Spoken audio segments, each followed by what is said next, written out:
Games play பண்ணுறது எல்லாருக்குமே பிடிக்கும். எனக்கும் என் ஹஸ்பண்டுக்கும் ரொம்ப ரொம்ப பிடிக்கும். பசங்களோடு போயிருந்தோம். பசங்களை வந்து ஃப்ரெண்ட்ஸ் கிட்ட பார்த்துக்க சொல்லிவிட்டு நாங்கள் ஒரு 4-5 கேமிங் எம்ஜிஎம்மில் எக்ஸ்பீரியன்ஸ் பண்ணலான்னு சொல்லி ஏறியாச்சு. ஏன்னா லைஃப்ன்றது ஒரு டைம் தானே, பிடிச்ச விஷயத்த பிடிச்ச மாதிரி பண்ணிட்டு போகிறதுல எந்த பிரச்சனையும் இல்லை அப்படின்னு சொல்லிட்டு ஏறி உட்காந்தாச்சு.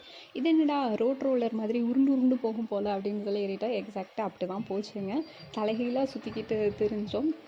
நான் என்ன மிஸ்டேக் பண்ணிட்டேன் அப்படின்னா, தாலி செயின் வந்து செக்யூர் பண்ணாமல் விட்டேன். ஸோ அது அப்படி உருளும் போது செயின் வந்து கீழே கழண்டு விழுந்துருமோ அந்த பயம் வந்து இருந்துச்சு.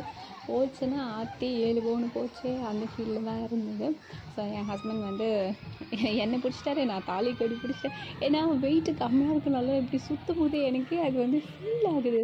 நம்ம கீழே பட் செக்யூராக தான் பெல்ட்லாம் போட்டிருக்காங்க, விழலாம் மாட்டோம். நமக்கு அப்போ தோணும்ல, அந்த மாதிரி இருந்துச்சு.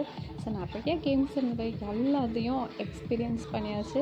பயங்கர ஜாலியாக இருந்தது. இறங்கி நின்னதுக்கப்புறம் கிர்ன்னு ஒரு மாதிரி சுற்றுச்சுங்க.